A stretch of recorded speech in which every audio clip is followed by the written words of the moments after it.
Assalamualaikum warahmatullahi wabarakatuh. Perkenalkan saya Amiatia Muhani dan Neviana Yara Audiva. Kami akan menjelaskan step by step yang harus dilakukan sebelum membuat dashboard pada Tableau. Langkah pertama, kita bisa membuka event terlebih dahulu. Nah, di event ini tuh kita connection-nya itu MySQL, yang mana ini semua itu untuk kita pakai nanti pada Tableau.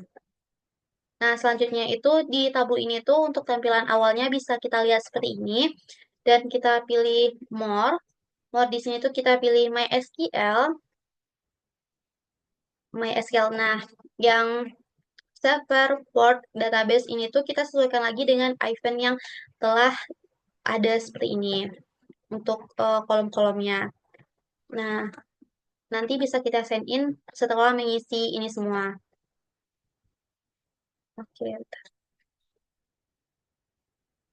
Nah, untuk tampilan selanjutnya itu bakal ada muncul seperti ini. Kita lakukan untuk eh, drag pixel ke sini, dim date, dim location, dan dim product.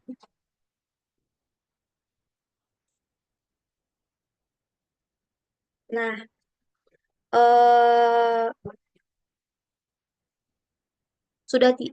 pada karena dim product ini error, sesuaikan atribut dengan yang ada pada kedua dimensi antara pixel dan dim product.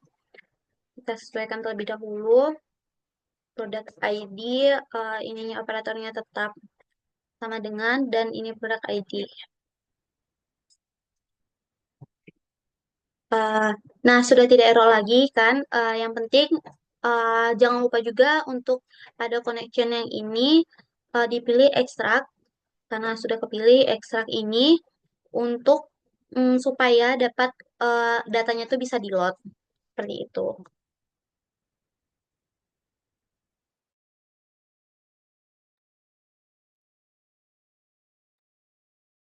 Baiklah, selanjutnya untuk penjelasan chart akan dijelaskan oleh saya.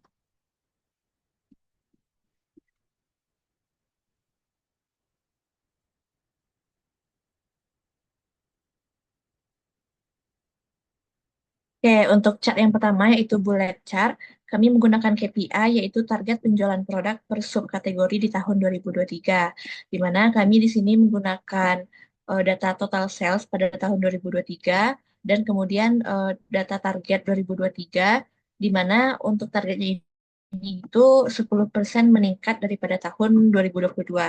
Untuk langkah-langkahnya sendiri itu eh, saya melakukan drag measure value yang ada total sales 2023 dan target 2023 ini pada kolom dan rows-nya itu ya yaitu subkategori.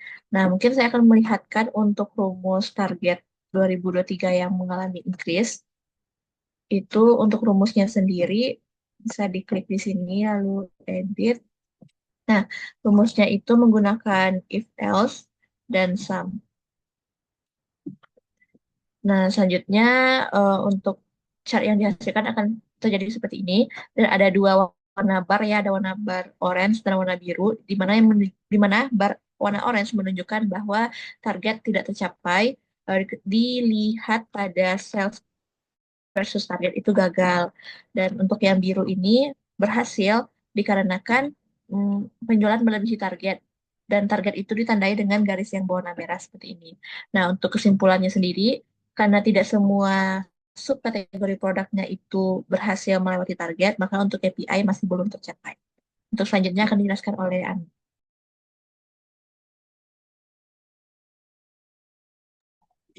Oke, selanjutnya itu bullet chart yang kedua ini. Di sini kita tuh menampilkan KPI apakah total penjualan di tahun 2023 itu mengalami peningkatan sebesar 20% dibandingkan 2002 per regionnya.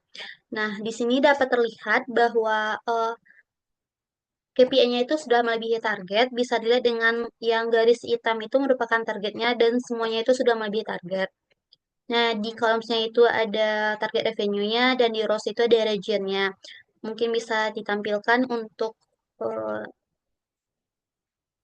emosi. Oke, di sini itu kita kalikan dengan 1,2 atau sebesar 20%. Oke, Oke, selanjutnya selanjutnya untuk KPI menggunakan card. Nah, di sini kita menampilkan revenue growth tahun 2023, di mana maksudnya bagaimana total sales pada tahun 2023 itu eh, dari 2022. Nah, di sini terdapat penurunan sebesar 29,1%.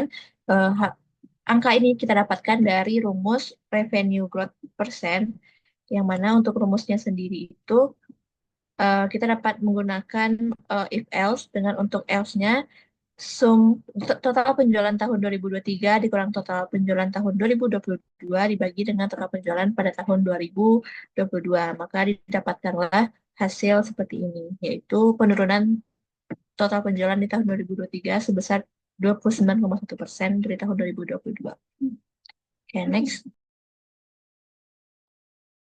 Nah, selanjutnya itu pada text chart di sini kita tuh menunjukkan KPI kuota dengan penjualan tertinggi. Nah, bisa dilihat di filter, kita juga bisa dark city, di mana tab top ini kita bisa pilih by field, lalu dipilih top dan isi yang kolom sebelahnya itu satu untuk menampilkan kota dengan penjualan tertinggi. Nah, bisa kita lihat di situ bahwa eh, di dashboardnya itu berhasil mengidentifikasikan kota dengan penjualan tertinggi yaitu Houston dengan penjualan pencapaiannya 19.144. Next. Oke, selanjutnya yaitu Gaut chart sales per kategori di tahun 2023. Nah, di sini maksudnya kita menampilkan Gaut chart untuk menampilkan seberapa besar total penjualan produk per kategorinya di tahun 2023. Nah, untuk pembuatan Gaut chart ini sendiri dari tabelnya tidak menyediakan langsung chartnya, jadi kita harus membuat pie chart terlebih dahulu, kemudian kita sesuaikan dengan warnanya dan segala macamnya dari warna, measure value, measurement-nya, sehingga didapatkanlah tiga Gaut chart seperti gambar, di mana untuk warna hijau ini menunjukkan bahwa total penjualan pada kategori teknologi sebesar 25,9%, kemudian pada office supplies sebesar 19,58%, dan pada furniture itu di angka 54,43%. Dan jangan lupa juga untuk pada kolom dan rows itu ditarik eh, measure value kategori pada kolom, dan measure rows ini sum nol ini berguna untuk yang tadi saya bilang bahwa untuk hal pertama itu dilakukan pie chart terlebih dahulu.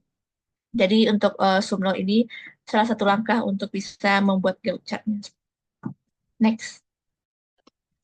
Nah, untuk Gotchart yang selanjutnya ini tidak jauh berbeda dengan Gotchart sebelumnya. Hanya saja perbedaannya itu pada kolom kita itu hanya menarik bagian regionnya itu saja yang berbeda. Nah, kita juga bisa melihat pada regionnya itu di sentral itu ada 40,25%, yang di East-nya ada 28,26%, di South-nya ada 17,8%, serta di West-nya ada 14,41%. Oke, selanjutnya itu pembuatan dashboard.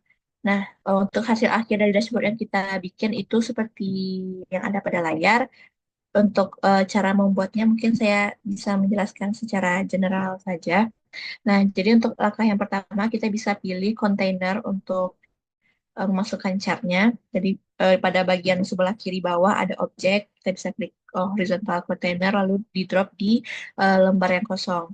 Nah, selanjutnya kita tinggal memasukkan grafik-grafik yang kita telah buat sebelumnya. Nah, di sini kan belum bisa diedit ya, karena pada objeknya masih bersifat tile. Di sini kita bisa pilih float untuk memudahkan untuk mengatur penyusunannya. Jadi sini kita bisa close dulu, lalu memasukkan ulang. Nah, di sini udah lebih mudah untuk diatur untuk ukurannya dan segala macamnya. Dan ini untuk legendanya jangan lupa untuk ditaruh di sebelah kiri untuk memberitahu warna-warna pada bar kita itu fungsinya apa saja. Dan begitu juga dengan chart-chart yang berikutnya, text card, lalu kita bisa atur di sesuai yang kita inginkan, dan gauge-nya juga seperti itu.